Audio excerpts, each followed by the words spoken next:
안녕하세요. 저는 서울의 30대 후반 여자입니다. 요즘 주변에 보면 난임으로 고생하시는 분들이 많더라고요. 저도 그중 하나였습니다. 이유도 모른 채 아기가 안 생겨서 고생했는데요. 지금은 아이가 생겼지만 어쩌면 임신보다 더 중요한 걸 알게 되었다는 생각이 들어요. 아직도 힘들어하실 분들에게 도움이 될까 싶어서 제 이야기를 보내봅니다. 제 이야기를 하려면 먼저 초등학교 때로 한참을 거슬러 올라가야 해요. 저는 부모님과 2살 터울의 남동생이 있는 평범한 가정에서 자랐어요. 저에게는 항상 옷을 만들어주는 인형들 말고도 친한 친구가 있었어요. 바로 이 이야기의 주인공이자 제 인생의 단짝인 혜주입니다. 혜주와는 초등학교 1학년 때 같은 반이 되면서 친해졌습니다. 제가 인형 옷 만들기를 좋아한다는 걸 알고는 혜주는 자기도 인형에게 만들어주록 그림을 매일 그린다면서 보내주겠다고 했죠. 우리는 금세 손발이 짝짝 맞았어요. 그 뒤로 혜주랑 저는 매일매일 붙어 다녔죠. 혜주는 엄마가 없었습니다. 아빠는 매일 술을 먹고 툭하면 집 앞 물건을 깨부셨고요. 한 번은 제가 피아노 학원에 갔다 오는데 혜주가 자기 집 앞에서 울고 있더군요. 얼른 가보니까 손에는 다리가 부러진 인형을 들고 있었어요. 저는 그대로 혜주 손을 잡고 저희 집으로 갔어요. 엄마, 혜주랑 나랑 밥 좀 주세요. 그때 제가 밥 달라던 목소리가 어찌나 우렁찼는지 혜주는 지금도 그 얘기를 할 정도예요. 밥 달라고 하는 목소리가 무슨 개선 장군처럼 이풍당당하게 짝이 없지 뭐야? 나는 창피하기도 하고 민망하기도 하고 그랬는데 노을이가 하도 당당하게 소리를 치니까 나도 같이 어깨가 펴지더라니까? 그때 알았지. 밥 달라고 할 때는 노을이처럼 당당하게 하는 거라는 걸. 하지만 혜주가 당당하게 자기 몫을 찾기까지는 시간이 좀 걸렸어요. 저는 혜주를 그 애가 겪어야 했던 삶이 어떤 건지를 알기엔 어렸죠. 혜주네 아빠는 하루가 멀다 하고 술을 먹고 들어와 집안을 난장판을 만들었고 혜주 얼굴이나 팔에 상처가 생기는 날이 많았습니다. 그때마다 저는 혜주를 집으로 데려갔습니다. 저희 집에서 같이 밥을 먹고 숙제도 같이 하고 아예 잠도 자고 가곤 했죠. 부모님은 혜주네 사정이 딱하다는 걸 알고 언제든지 집에 와도 좋다고 말씀해 주셨습니다. 지금이라면 혜주네 아빠를 아동학대로 경찰에 신고하고 혜주를 보호시설 같은 데 맡겼을 텐데 그때는 남의 집 일에 끼어드는 게 맞지 않는 일로 여겨져서 부모님도 그러지를 못했다고 해요. 어차피 혜주는 계속 아빠랑 살아야 할 텐데 괜히 신고했다가 혜주한테 더 해가 갈지도 모르고 혜주네 아빠랑 동네에서 얼굴을 마주치는데 해코지 당할까봐 무섭기도 했고요. 그래도 부모님은 저랑 동생을 놀이동산에 데려갈 때 혜주도 같이 데려가 주셨어요. 혜주랑 제 동생이랑 저랑 셋이서 미키마우스 머리띠를 하고 입가에 아이스크림을 잔뜩 묻힌 채로 찍힌 사진을 보면 지금도 웃음이 나온답니다. 중학교 올라갈 때까지도 저희는 친한 친구로 지냈어요. 그런데 중학교 2학년이 되면서부터 혜주에게는 담배를 피우는 친구들이 생겼죠. 집이 안식처가 되지 못하는 혜주에게는 그 애들처럼 자기 마음을 알아주는 친구가 없었겠죠. 그리고 중학교 3학년 때 매일 술만 먹던 혜주네 아빠가 돌아가셨어요. 혜주는 장례식장에 덩그러니 혼자 앉아 있었어요. 저는 그런 혜주 손을 잡고 울었어요. 한편으론 다행이란 생각도 들었습니다. 그렇게 혜주는 할머니랑 살게 되었어요. 고등학교는 달랐지만 그래도 혜주랑 저는 연락을 자주 하면서 지냈어요. 열심히 공부해서 취직할 거라고 마음을 잡는가 싶더니 어느 날 혜주에게 남자친구가 생겼어요. 혜주는 점점 더 남자친구에게 몰두하더군요. 결국 혜주는 고2 때 임신을 했습니다. 혜주가 임신했다는 걸 저는 나중에 알게 됐어요. 혜주가 임신해서 학교를 그만둔다는 소식을 다른 사람을 통해 들었을 때는 기분이 묘했죠. 혜주는 결국 남자친구와 결혼했지만 결혼식은 생략한 채 혼인신고만 한 채로 살고 있었어요. 둘 다 학생이니 시댁에 들어가 살았죠. 그렇게 혜주는 어린 나이에 엄마가 되었습니다. 가끔 연락을 하면 혜주는 시부모님과의 갈등으로 힘들어하곤 했어요.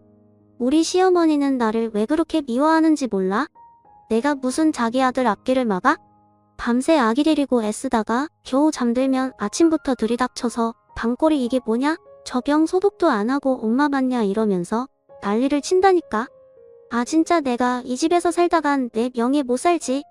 시어머니가 자기 더러 아들 앞길 막은 년이라면서 사사건건 간섭을 한다는 거였어요. 우리 시어머니 또 아침부터 들이닥쳐서 난리쳤어.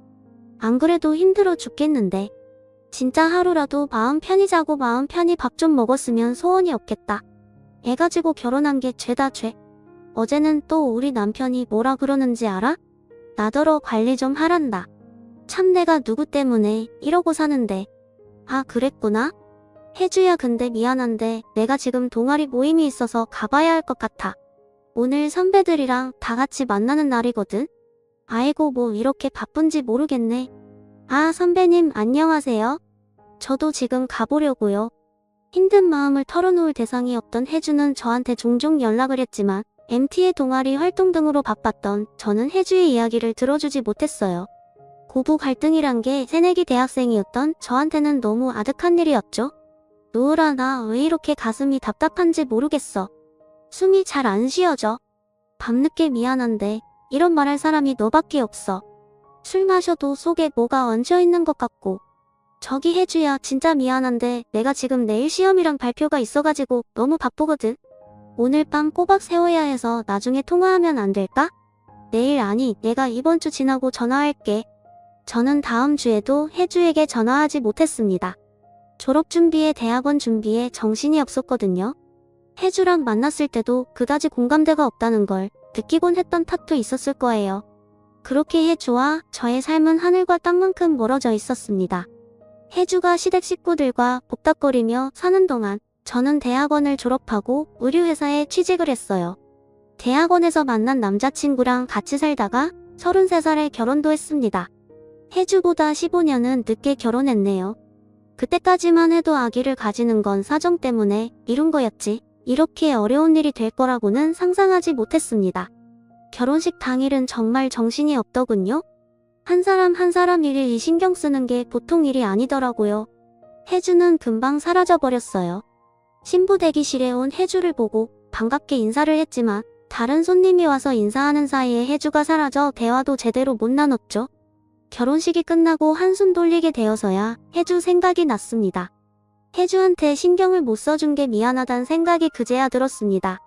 그렇게 생각하고도 제 삶이 바빠서 연락도 못하고 지내고 있었는데 얼마 후 혜주네 할머니가 돌아가셨다는 소식을 들었어요. 저는 부랴부랴 일을 마치고 장례식장으로 갔죠. 싸늘한 기운까지 도는 장례식장에 혜주는 또 혼자 앉아있더군요. 눈물 자국이 말라버린 얼굴은 반쪽이 되어 있었고요. 할머니가 계속 전화하셨는데 내가 못 받았어. 그냥 사는 게 너무 힘들어서 할머니가 아픈데 한번 가보지도 못하고 하은이는 내 얼굴 제대로 보려고 하지도 않고 남편은 집에 들어오지도 않고 내가 할머니한테 얼마나 잘못했는지 그게 이제야 생각이 났다. 노을아 나 어떡하니? 저는 그 자리에서 혜주를 끌어안고 같이 울었습니다. 그날 장례식장에서 혜주랑 밤을 새우며 이런저런 얘기를 나눴어요. 얘기를 들어보니 상황이 더 안 좋더군요. 혜주 딸 하은이는 스트레스 때문인지 어릴 때부터 실어증이 있었는데 여러모로 치료를 받아봤지만 잘 고치지 못했다고 했어요. 혜주는 하은이가 그렇게 된 게 자기가 너무 모자라서 시어머니랑 남편이랑 다투고 애한테 화도 많이 내서 그런 것 같다면서 울었죠. 그리고 설상가상으로 혜주 남편은 1년 전부터 집에 잘 들어오지도 않는다고 했습니다. 핸드폰에 그 여자랑 다정하게 톡 주고받은 게 그대로 있더라고. 내가 얼마나 만만한지 내 눈치를 보지도 않는 거야. 시어머니는 나한테 애망친년이라고 하더니 이젠 남편 밖으로 돌게 한 년이라고 욕을 해. 뭐가 어디서부터 잘못된 건지. 내가 뭘 해도 흥미도 안 생기고 사람들 만나는 것도 싫고 다 귀찮게 느껴져. 노을아 진짜 이게 다 내 잘못일까? 이씨 그게 왜 내 잘못이야.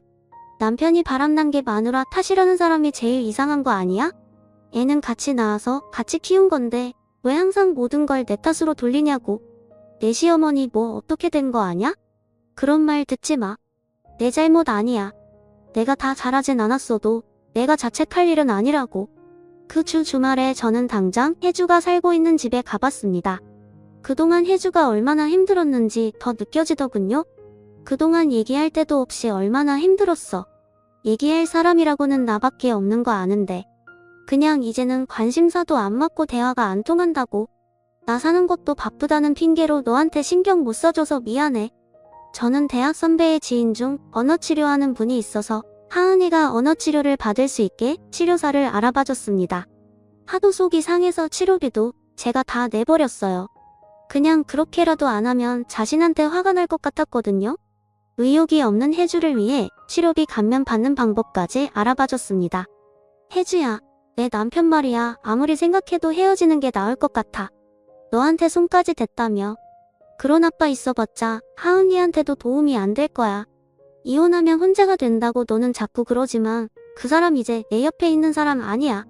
그리고 내가 왜 혼자야? 너한테는 하은이가 있고 나도 있는데. 저는 남편과 헤어지라는 말을 어렵게 꺼냈죠. 혜주는 남편과 시댁을 그렇게 욕하면서도 이혼하면 죽는 것처럼 생각했거든요. 제 말을 들은 혜주는 제 앞에서 한참을 울었습니다. 그러고는 알겠다고 고개를 끄덕이더군요. 바람난 혜주 남편은 옳다구나 하고 헤어져 주겠다고 하더군요. 그런데 혜주가 배우자 기책으로 소송을 걸자 혜주는 또 못살게 굴었습니다. 소송 취하를 안 하면 혜주랑 하은이를 가만 안 두겠다나요? 위자료 줄 돈이 없으니 배째라고도 했다는 겁니다. 그 사람 화나면 나한테 손찌검까지 했는데 그러다가 하은이한테까지 해코지하면 어쩌지? 아빠한테 괴롭힘 당하는 거 하은이에게는 절대로 겪게 하고 싶지 않은데 나 너무 무서워 도우라. 그냥 이혼하지 말고 사는 게 낫지 않을까? 하은이한테 어떻게 설명해야 할지도 모르겠고 거기서 더 상처받으면 어떡해? 이혼 안 한다고 해결되는 문제가 아닌 것 같아 혜주야. 아이 가지고 협박까지 하는 사람인데 그런 사람 아빠라고? 있어봤자 애한테 좋을 거 하나도 없지 않을까? 지금까지 괴롭힘 당한 걸로 충분한데 또 버틴다고? 하은이가 정말 그런 걸 원할까? 하은이의 치료는 더디게 진행됐습니다. 이혼 소송을 하면서도 혜주는 딸에 대한 죄책감에서 벗어나질 못했어요. 아이한테 상처만 준다면서 대낮부터 술을 마시며 눈물을 흘리기 일쑤였어요. 오죽하면 하은이 엄마 술 좀 그만 마시게 말려달라고 저한테 문자를 보냈을까요? 혜주를 생각하면 마음이 안 됐지만 저는 팩트 공격을 날려야 했습니다. 언제까지 자책만 할 거야? 내가 그럴수록 하은이한테 독이 된다는 거 몰라? 아직 젊은데 갈 데 없다고 한탄만 하지 말고 너 스스로 일어날 방법을 찾아야지. 너 자신을 위해서 노력하란 말이야. 아이 망쳤다고 자책만 하면서 정작 내 인생은 그렇게 방치해둘 거냐고. 내가 일어나야 하은이도 일어나는 거잖아. 내가 뭘 할 수 있겠어? 내가 할 줄 아는 게 뭐가 있다고. 나 공부 안 한 지 몇십 년이나 됐고 머리도 다 붓고 살도 찌고. 혜주 너 꿈이 있었잖아. 미래를 꿈꿀 때가 있었잖아. 우리 아직도 젊어. 살찐 거랑 공부하는 거랑 무슨 상관이야? 우리 이제 34인데 여기서 인생 종칠 거야? 지금도 늦지 않았어. 하은이를 위해서라도 힘내야지. 잔말 말고 내일부터 검정고 시학원 다녀? 너는 내 입장을 모르니까 그렇게 쉽게 말하지. 내가 한 번이라도 나처럼 살아봤어? 나는 아무도 내 편이 돼주는 사람이 없는데 너는 너희 부모님도 무조건 널 응원해주고 내 동생도 내 편만 들어줬잖아. 너는 부모님한테 지원받으면서 공부할 수 있었으니까 그렇게 쉽게 말하는 거야. 답답한 마음에 저도 화가 나서 혜주를 두고 와버렸어요. 혜주 말도 틀린 말은 아니었죠. 그렇지만 어쩌겠어요. 얼마 뒤 혜주로부터 편지가 왔더군요. 노을아, 널 생각하면 미안한 마음이 앞선다. 내 일에 그렇게 눈물을 흘려주고 자기 일처럼 나서서 도와준 사람 너밖에 없었는데 나는 못난 마음에 너를 질투하곤 했어. 우리 어렸을 때부터 똑같이 패션 디자이너가 되고 싶어 했지.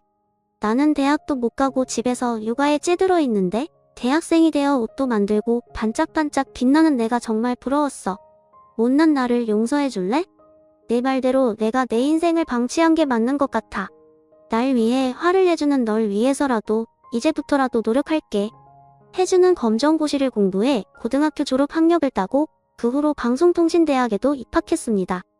혜주는 제 인생은 자기보다 평탄하다고 했지만 그때는 제 인생도 본격적인 가시밭길이 되어가고 있었죠.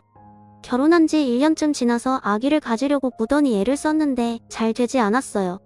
남편은 외아들의 손이 귀한 집이라 시댁에서는 대놓고 티를 안 내도 은근한 압박이 느껴졌죠. 시부모님 보란듯이 아기를 낳고 싶었습니다. 그 전까지는 대단한 인생은 아니더라도 제가 계획한 것들은 다 이뤄졌거든요. 아기를 가지는 것만은 마음대로 되지 않더군요. 2년이 넘어가도록 아기가 생기지 않아 저는 하루하루 점점 힘들어하고 있었어요. 시험관 시술은 몸에 너무 무리가 되었습니다. 시험관 시술을 한 번 할 때마다 세상이 조금씩 내려앉는 느낌이랄까요? 용하다는 한의원에서 하라는 대로 다 하고 먹는 것도 조심하며 1년 내내 몸을 사리며 살았는데도 소용이 없었죠.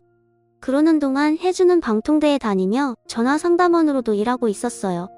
상황이 엄청 좋아진 건 아니었지만 그래도 자신을 위해 노력하게 된 후로 표정도 밝아지고 하은이도 상태도 훨씬 좋아지고 밝아졌습니다. 그에 반해 저는 나날이 어두워져 갔죠. 3년이 넘어가자 시댁에서 대놓고 말이 나오기까지 했어요. 아이고 뭐 문제는 없다면서 왜 그렇게 애가 안 들어서는지 우리 아들은 아무 문제가 없다는데 혹시 너한테 무슨 문제가 있는데 숨기는 거 아니니? 그 정도로 압박이 들어오자 마음은 점점 급해지고 답답해졌어요. 길에서 아이들을 보기만 해도 눈물이 날 정도였어요. 좋아하는 스쿠버 다이빙도 못하고 술도 못 마시니 스트레스를 풀 데가 없고 재미있는 일도 하나도 없어지고 있었습니다. 강제 친구들은 벌써 애가 초등학교 갈 나이가 됐다는데 우리 강제는 어떻게 이렇게 소식이 없다니? 우리 아들이 뭐가 모자라서 아이도 못 낳는 건지 너 진짜 검사는 제대로 해본 거야? 병원을 다시 알아보는 게 좋지 않겠니? 정 안 되면 뭐 다른 방법을 찾아봐야 하니까. 다른 방법이라뇨? 무슨 방법이라도 있다는 말씀이세요? 아니 뭐 방법이 있다기보다는 더 노력을 해야 한다 이거지. 내 평생의 손주는 보고 죽어야 하지 않겠니? 요즘 난 이미 그렇게 흔하다는데 인스턴트 식품 많이 먹고 컴퓨터 많이 하고 그래서 그런 거 아니니? 하여튼 여자는 이러나 저러나 몸을 조심해야 해. 시부모님한테 상처를 받을 때마다 남편한테 풀다 보니 남편과의 사이도 소원해지고 말았어요. 어머니는 아기 안 생기는 걸 왜 자꾸 내 탓만 해? 같이 검사해서 아무 이상 없다고 나왔잖아. 당신이 어머니한테 잘 말씀을 드려야지. 자꾸 나한테 문제 있다는 식으로 말씀하시는 거 정말 기분 나빠. 여기서 뭘 어떻게 더 조심해? 나더러 일도 하지 말고 집에 꼼짝 말고 있으라는 거야 뭐야? 내가 뭘 어쨌다고 또 나한테 그래? 나도 힘들어. 엄마 아빠는 하루가 멀다 하고 손주 소식 없냐고 물으시는데 얼마나 답답하고 죄송한지 알아? 나도 미치겠다고. 서로 힘든데 왜 자꾸 나한테 화풀이를 해? 그건 당신 엄마가 자꾸 나한테 뭐라 그러니까 그런 거지. 내가 뭘 잘못했어? 우리 엄마는 당신한테 뭐라고 안 하잖아. 모르겠다. 둘 다 아무 문제가 없는데 아기가 안 생기는 거라면 당신이랑 나랑 궁합이 안 맞는 걸지도 모르지.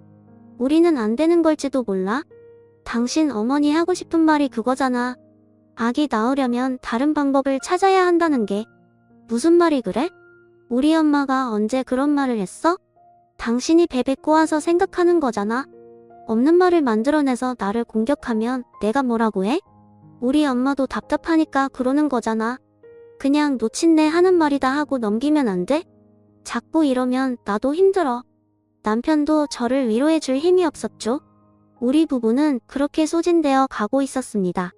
제가 힘들어하는 걸 안 해주는 저에게 놀러가자고 말하기도 하고 맛있는 걸 사들고 집에 찾아오기도 했어요. 하지만 저의 슬픔은 쉽게 나아지지 않았어요. 혜주가 놀러가자고 해도 시큰통하고 그렇게 좋아하던 옷에도 흥미를 잃어갈 정도였죠. 제가 피폐해지는 걸 보고만 있을 수 없었던 혜주는 결국 한마디 하더군요. 야, 강노을. 너는 나더러 애 때문에 한탄만 하고 있지 말라 그러더니 내가 그러면 어떡하냐? 아기 없으면 내 인생 끝나는 거야? 왜 임신하는 데만 목을 메고 사냐고? 나한테는 내 인생 살라고 뭐라 그러더니 예전에 내가 얼마나 씩씩했는데 아기 안 생겼다고 이렇게 넋놓고 있으면 어떡해? 얼마 뒤에 혜주는 제가 어릴 때 만들어서 선물했던 인형 옷을 가져와서 편지와 함께 놓고 갔습니다. 노을아, 저번에 내가 화내서 미안해. 내 마음이 얼마나 힘들지 내가 어떻게 알겠니? 나는 기대하지도 않은 아이 키우느라 그렇게 고생했는데 너는 꿈에도 바라는 아기가 안 생겨서 고생이니 이 무슨 신의 장난인지 모르겠다. 어릴 때 내가 이 인형 옷 줬을 때 정말 행복했었지. 그때는 너랑 나랑 같이 뭐든 할 수 있을 것 같았는데 나이 들수록 현실은 그렇지 못하다는 걸 알게 됐지. 그래도 내가 내 곁에 있다는 것만으로도 나는 행복한 사람이란 걸 알았어. 너는 내가 디자이너라기보다 회사의 노예라고 말하곤 하지만 그래도 늘 꿈을 향해 착실하게 달려가는 내가 부러웠고 자랑스러웠어. 너는 너 자신만으로도 너무나 소중하고 값진 사람이야. 아기가 없다는 이유로 그런 너를 잃지 않았으면 하는 마음에 나도 모르게 화를 냈어. 미안하다. 혜주가 주고 간 인형 옷을 만지작거리면서 저는 많이 울었어요. 아기한테 제 손으로 옷을 만들어주고 싶었는데 하지만 혜주 말이 다 맞는다는 걸 인정할 수밖에 없었죠. 그 후 저는 내가 어떤 삶을 살고 싶었는지 다시 생각해 보았습니다. 아기의 정신이 팔려서 생각지 못했던 제가 하고 싶었던 것들이 생각나더군요. 저는 평소에 생각했던 디자인들을 그리기 시작했어요. 어쩌다가 그걸 쇼핑몰을 하던 선배에게 보여줬더니 선배가 바로 자기 쇼핑몰에서 팔아보면 어떻겠냐고 하지 않겠어요? 선배네 쇼핑몰은 떼어다 파는 옷도 팔았지만 선배가 직접 디자인해서 제작한 옷도 팔고 있었거든요. 그렇게 제작부터 판매까지 순식간에 해치웠고 선배네 쇼핑몰뿐만 아니라 제 SNS를 통해서도 주문 제작으로 판매를 시작했습니다. 생각했던 것보다 반응이 훨씬 좋았어요. 주문 제작으로 들어오는 물량이 많아서 회사를 그만둬야 하나 고민해야 할 정도였죠. 무엇보다 제가 성취감을 느끼고 저 자신에 대해 긍정적인 느낌을 받게 되었다는 것이 중요한 일이었어요. 혜주도 방통대를 졸업하고 쇼핑몰을 열었습니다. 혜주가 아이를 키우면서 느꼈던 점들을 반영해 아기 엄마에게 필요한 것들을 파는 쇼핑몰이었어요. 한창 꿈만 할 나이에 온통 눈앞에는 해결해야 할 문제였던 혜주의 육아 경험이 빛을 발했는지 다행히 장사가 괜찮게 되었죠. 혜주 딸 하은이도 언어치료 효과가 나타나서 처음 보는 사람은 실효증이었다는 걸 모를 정도였죠. 거의 일이 잘 풀리니까 자연히 저와 남편과의 사이도 좋아졌습니다. 제 상태가 좋아지니까 별것도 아닌 걸 가지고 싸웠다는 걸 깨달았고 남편한테 화를 낸 게 미안해지더군요. 제가 미안해하니까 남편은 더 미안해하고 서로 더 조심하고 배려하다 보니 오히려 전보다도 사이가 좋아졌죠. 마음이 편해진 남편이 시부모님에게 잘 얘기했는지 시부모님도 사과를 하더군요. 우리가 너무 욕심을 냈나 보다. 노을이 너도 힘들었을 텐데 내 탓이 아니었는데 일부러 안 낳는 것도 아니었잖니? 나이는 찼는데 아기는 안 들어서니 답답한 마음에 그랬구나. 내가 생각이 짧았다. 아니에요. 어머니. 어머니도 답답하셔서 그러신 거잖아요. 그게 강제가 힘들어하는 걸 보니까 괜히 너를 미워하고 그랬던 것 같아. 그러면 안 되는 건데. 아기도 중요하지만 너희들도 중요하잖니? 그 정아기가 안 생기면 입양하는 건 어떠니? 내 친구 아들 부부도 입양했는데 그 아이가 그렇게 이쁠 수 없다고 그러더라고. 사실 입양 생각을 안 해본 건 아니었어요. 몸에는 문제가 없다고 하니 우선 입양을 해서 키우면서 임신은 천천히 시도해보는 것도 괜찮지 않을까도 생각해봤죠. 하지만 입양이라는 게 저희 부부에게나 데려올 아이에게나 쉬운 일이 아니잖아요. 어렵게 입양을 결정했는데 혹시나 갑자기 아이가 생기면 어떻게 감당하나 싶었던 거였죠. 혜주에게 그 얘기를 했더니 혜주가 자기만 믿으라고 큰 소리를 치는 게 아니겠어요? 계집애가 무슨 걱정이 그렇게 많아? 그렇게 걱정만 하다가 대체 애는 언제 키우려고 그래? 자고로 애는 얼떨결에 키워야 한단 말 못 들어봤어? 정 안 되면 내가 같이 키워줄 테니까 걱정하지 마. 걱정하지 말고 너 하고 싶은 대로 해. 우리 하은이도 이제 다 나아서 제법 엄마를 도와주는데 노을이 이모 일이라면 걔가 먼저 발벗고 나설걸? 참내 뭘 믿고 그렇게 큰 소리를 치냐? 내가 내 아기를 어떻게 같이 키워줘? 말은 고마운데 혜주야. 아무리 그래도 그건 넘어갔다. 얘 봐라? 왜 못 키워줘? 야, 솔직히 말해서 내 나이에 애 키우는 게 쉬운 건 아니잖아. 입양 아니더라도 애 낳으면 내가 도와주려고 했어. 이래봬도 난 경험자잖아. 애 키우는데 경험이 얼마나 중요한데? 내가 나보다 공부는 더 했는지 몰라도 애 키우는 건 내가 한 수이라 이거야. 누굴 닮아서 그렇게 큰 소리를 치나 했는데 아니나 다를까 혜주는 얼마 뒤 저의 집 바로 근처로 이사를 오지 않았겠어요? 어떻게 여기로 이사 올 생각을 했어? 진짜 아기 키워주려고 이사까지 온 거야? 하은이 학교는 어쩌고? 이사할 때가 됐으니까 겸사겸사 온 거지. 하은이도 이제 놀리는 애들 없는 데서 새로 시작하는 게 어떠냐고 했더니 좋다고 했어. 하은이도 나도 마음 잡고 한번 새롭게 살아보자 이거지. 우리 사무실하고도 가깝고 잘 됐지 뭐. 혜주가 그렇게까지 응원해주는데 더 망설일 수는 없었어요. 등 떠밀리는 꼴이었지만 기분이 나쁘지는 않았답니다. 이삿짐을 풀자마자 저랑 남편, 혜주랑 혜주 딸까지 다 같이 근처 보육원으로 봉사활동을 갔습니다. 마음 편하게 먹으라고 혜주가 강요하다시피 말하는 바람에 정말 그냥 아이들이랑 논다는 기분으로 다녔어요. 물론 쉽지는 않았습니다. 마음의 상처들을 꼭 붙들고 있는 아이들이었으니까요. 우리를 받아들이는가 싶다가도 밀어내는 아이들을 보며 힘들기도 많이 힘들었지만 참 많은 걸 느꼈어요. 그래도 혜주가 방통대를 다니며 청소년 상담 공부를 한 덕을 톡톡히 봤습니다. 노을아 왜 그러고 쭈그리고 앉아있어? 뭐 힘든 일이 있어? 애들이 말을 안 들어서 그래? 애들은 원래 말을 안 듣는 거야. 너무 상심하지 마. 아, 그런 거였냐? 내가 몰랐네. 그냥 애들이 마음을 안 열어주는 걸 보는 게 매번 힘들기는 해. 나는 내 가정 하나 못 만들면서 저 애들한테 손을 내밀 처지가 되는지 그럴 자격이 되는 건지 그런 생각도 들고 아이고 그래가지고 악이나 하면 어떡하려고? 이러니까 내가 얘를 혼자 둘 수가 있나? 무자식 상팔자라는 말이 괜히 있는 줄 알아? 애들은 원래 속 썩이고 힘들게 하는 거라고. 쟤네들은 내 자식이 아니니까 저 정도지. 내 자식이면 더 할걸? 그렇게 생각하고 마음 굳게 먹는 게 좋을 거다. 야, 강혜주 너 어른이구나? 언제 이렇게 컸대? 기특한 녀석 같으니라고. 그러게 내 말이 맞다. 쉬울 리가 없는데. 그치? 사랑은 주는 것도 받는 것도 참 쉽지 않은 것 같아. 정말 그런 걸 이 나이 되어서야 알게 됐네. 그래 이 애기도 못 키워본 애송아. 애기 나오면 내가 시행착오를 줄이도록 가르침을 줄 테니까 딱 기다려. 아니다. 너무 기다리면 안 되지. 기다리지는 말고 기대만 해. 기대만. 보육원에 다니다 보니 세상에는 도움이 필요한 사람이 많다는 것이 눈에 들어왔어요. 혜주 딸 하은이도 자기 도움이 필요한 아이들을 돌봐주면서 오히려 자기가 마음의 치유를 받는다는 걸 느낄 수 있었어요. 아무리 마음을 편하게 먹는다 해도 아이를 입양하려고 보육원 봉사를 하게 된 거였지만 저희는 특이하게도 어린아이나 아가들보다는 좀 나이가 있는 이제는 입양 가능성이 거의 없는 아이들에게 마음이 갔어요. 그 아이들을 보고 있자면 그 나이대의 혜주가 떠올랐습니다. 질풍노도의 시기를 겪고 있는 10대 아이들은 누군가의 절대적인 지지와 사랑이 필요하죠. 아이들의 이야기를 들어주고 같이 나들이도 나가며 아이들과 조금씩 가까워졌어요. 어린 시절 어려운 형편에도 동생과 저 그리고 혜주까지 전시하며 박물관에 데려가 주신 엄마 아빠의 정성도 생각이 나더군요.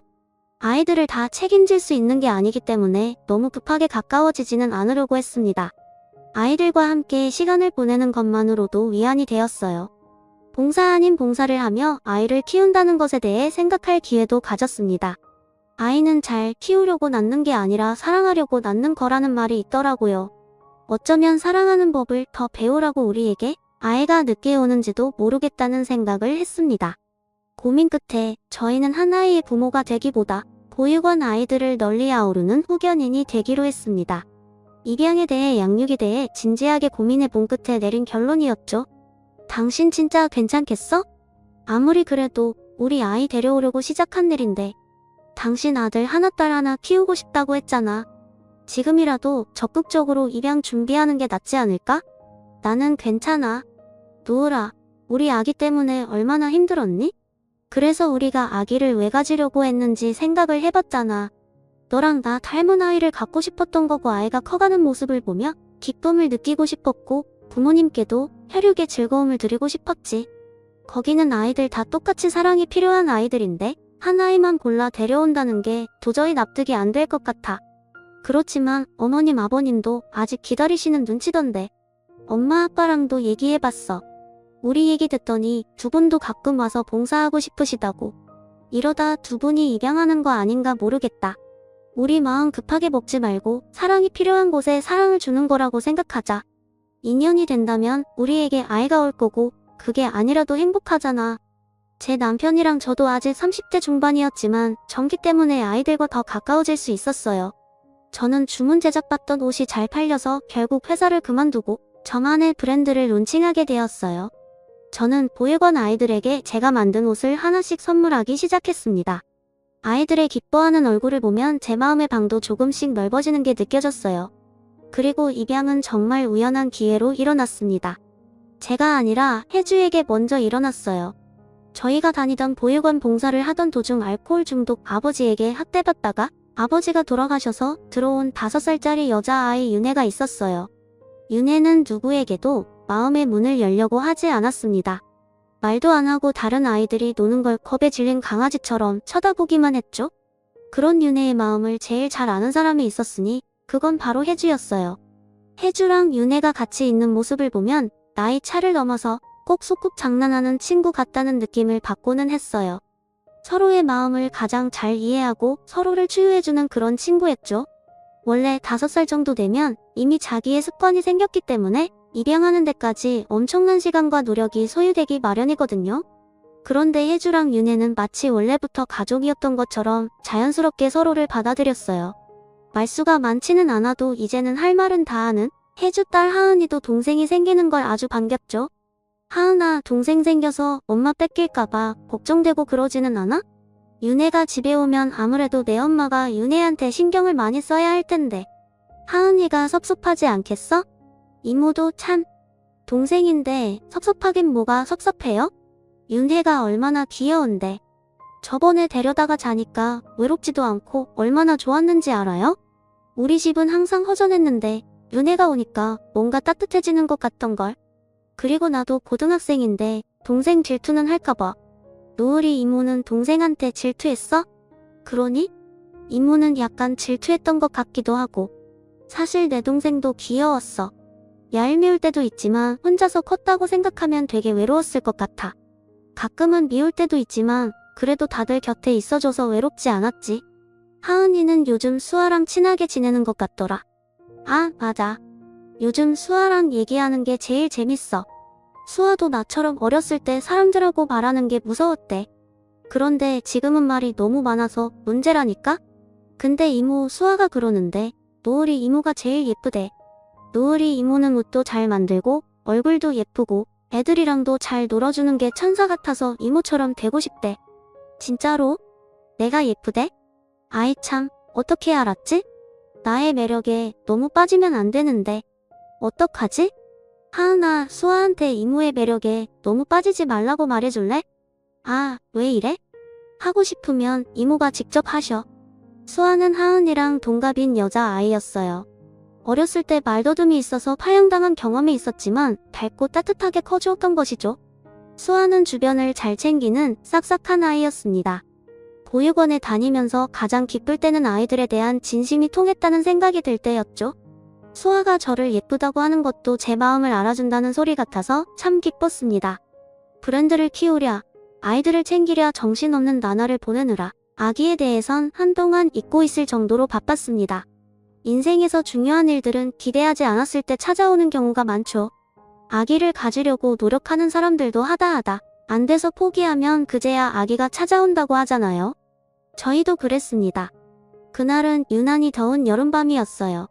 남편이 갑자기 자다가 벌떡 일어나는 바람에 저도 같이 깨고 말았습니다.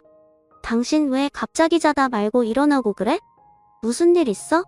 안 좋은 꿈이라도 꾼 거야? 아, 아니야. 별일 아니야. 안 좋은 꿈은 무슨 안 좋은 꿈일 리가. 남편의 기색이 뭔가 수상쩍었지만 저는 다시 잠이 들었죠. 그런데 얼마 뒤 남편이 저에게 자꾸 임신 테스트기를 해보라는 거였습니다. 남편이 너무 들떠있는 것 같아서 괜히 실망할까봐 하기 싫었지만 좀 미심쩍은 기분으로 테스트기를 해봤습니다. 그러니까 저는 아무 기대도 없었다는 얘기예요. 결과는 2줄이었습니다. 믿을 수가 없었습니다.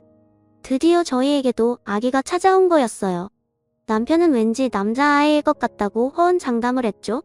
남편이 무더운 여름밤에 꾸었던 꿈은 번쩍번쩍 빛나는 황금알이 품 안으로 굴러들어오는 꿈이었습니다. 태양이는 그렇게 저희에게 찾아왔습니다. 노을 이모 임신했다는 거 진짜예요? 이모 닮으면 아기가 진짜 이쁘겠다. 나도 얼른 보고 싶어요. 남자예요? 여자예요? 아직 몰라. 수아는 아가들을 참 좋아하는구나. 저번에 보니까 아기들 기저귀도 갈아주고 그러던데. 힘들지는 않아? 별로야. 이거 봐봐요. 내가 아들 주려고 만든 인형인데 종도 달았어요. 이모아가 나오면 선물해 주게 만들어 놓을게요. 그때 왜 갑자기 그런 생각이 들었는지 모르겠습니다. 갑자기 수아도 우리 집에서 같이 살면 참 좋겠다는 생각이 들더군요. 수아야, 수아도 이모 집에서 같이 살래? 진짜요? 진짜 그래도 돼요? 응? 그런데 이모가 아기 나오면 신경을 못 써줄 것 같아서 그게 좀 걱정이네. 아기가 좀 크고 좀 있다가 보호 종료되면 수아도 나가서 집 구해야 하잖아. 그때 오는 것도 괜찮을 것 같아. 물론 지금 와도 되지만. 어쨌든 수아가 진짜 독립할 힘이 생길 때까지 이모 집에 와서 사는 건 어떨까? 이모가 아저씨랑 잘 얘기해볼게. 수아는 눈물까지 글썽이면서 기뻐했어요. 이모가 좋아하는 걸 왜 진작 말해주지 못했나 싶어서 저도 눈가가 촉촉해졌습니다. 순서가 뒤바뀌었지만 남편에게 수아랑 같이 살면 어떠냐고 물었더니 남편은 조금도 망설이지 않고 좋다고 하더군요. 이모, 제가 생각해봤는데요. 지금 제가 가면 애들이 너무 섭섭해할 것 같아요. 어차피 얼마 남지도 않았는데 이모 말대로 퇴소하면 이모랑 같이 살게요. 그렇게 말했지만 수아는 그 후로 저희 집에 자주 왔습니다. 제가 태양이를 낳을 때는 병원에 와서 자기 일처럼 두 손을 꼭 모으고 기도를 했다고 하더군요. 아가 손이 너무 예뻐요. 어쩜 이렇게 조그맣고 이쁘지? 아가 손이 이모랑 닮았어요. 수아야, 우리 집에 온다고 해줘서 고마워. 내가 있다고 생각하는 것만으로도 엄청 든든한 거 있지? 더 빨리 데려올 수 있었으면 좋았을 텐데. 그래도 혼자서도 이렇게 좋은 아이로 자라줘서 이모가 진짜 뭐라고 감사해야 할지 모르겠어. 네? 입양 간다고 하면 다들 양부모님한테 감사하라고 그런다던데. 왜 이모가 고마워요? 입양 간 애들 말 들어보면 막 주변에서 귀에 못이 박히게 듣는데요. 나중에 효도하라고? 뭐 제가 고맙죠. 누가 이렇게 큰 애를 받아줘요? 이모랑 아저씨가 천사인 거지. 아니야. 사람들이 몰라서 그래. 다 커서 와주는데 우리가 고마운 거지. 너랑 나는 다른 집들처럼 서로 부딪히는 부분도 별로 없잖아. 앞으로 더 지내봐야겠지만 나는 내가 내 딸 같기도 하고 동생 같기도 하고 어쩔 때는 언니 같기도 하고 그래. 우리 가족이 되어준다니까. 엄청 좋은 선물을 받은 느낌이야. 돈 주고는 절대 살 수 없는 그런 선물. 여보, 밖에서 아주머니들 하는 소리 들으니까 수아가 딸인지 동생인지 자기들끼리 의견이 분분하던데 뭐 저렇게 큰 딸이 있겠냐고. 근데 동생이라기엔 또 너무 어린 것 같으니까 친척일 거면서들. 근데 둘이 닮긴 닮았나 봐. 어쨌든 가족인 줄 아는 거 보니까. 어떻게 내가 해명을 좀 해줘야 되나? 아이고 참. 남의 일에 왜 그리들 관심이 많은지 모르겠네. 동생이면 어떻고 딸이면 또 어때서? 신경들 끄라고 말해줘. 수아야. 괜히 신경 쓰지 마. 남들이 하는 얘기는 아무 신경 쓸 필요 없어. 우리가 가족이라는 게 중요한 거야. 에이 참. 그렇게 궁금하면 말해드려야지. 입양한 딸내미예요. 여기 이분들이 저 입양해주셨어요. 아이고 귀 따가워라. 누구 목소리가 밖에서 이렇게 짜롱짜롱 들리나 했더니 수아였구나? 수아가 누구 닮아서 목소리 큰가 했더니 노을이 닮아서 그런 거구만. 누가 예비 모녀 사이 아니랄까봐. 그래. 수아 너 목소리 좀 죽여야겠더라. 내가 전부터 말했잖아. 아니 이것들이 누구 딸들아 시끄럽다고 야단인 거야? 혜주 너도 만만치 않거든. 얼마 뒤에는 혜주의 결혼식이 있었습니다. 혜주가 일하면서 알게 된 사람과 재혼을 하게 됐거든요. 하은이랑 저 그리고 수아가 들러리를 섰습니다. 저는 축사됐어요. 사랑하는 혜주의 결혼식을 축하하며 내가 내 옆에 있어줘서 얼마나 다행이었는지 몰라? 이제는 내 곁에 든든한 버팀목이 또 생겼네. 내 덕분에 보육원 봉사를 다니게 됐고 우리는 우리 자신보다 더 귀한 아이들이라는 선물도 받았지. 다 내 덕분이야. 너랑 서로 도우며 일어날 수 있어서 얼마나 감사한지 몰라? 내 인생은 너라는 사람의 세계만큼 넓어지고 밝아졌어. 이제 내 인생의 동반자와 함께 힘든 일들은 훌 흘러버리고 더 행복해지길 기도할게. 사랑하는 친구 노을이가. 제 이야기는 여기까지입니다. 혜주랑 딸 하은이랑 제 딸 수아는 각각 대학생이 되어서 열심히 공부하고 있습니다. 윤혜랑 태양이도 씩씩하게 자라고 있고요. 주변에 보면 임신이 안 되어서 힘들어하는 분들이 참 많더라고요. 아무래도 아기는 제가 오고 싶을 때 오는 게 아닌가 싶어요. 조금만 힘을 빼고 우리의 사랑이 필요한 곳에 눈을 돌려보는 건 어떨까요? 제 이야기 들어주셔서 감사하고 여러분 모두 추운 겨울을 따뜻하게 이겨내시길 바라보겠습니다.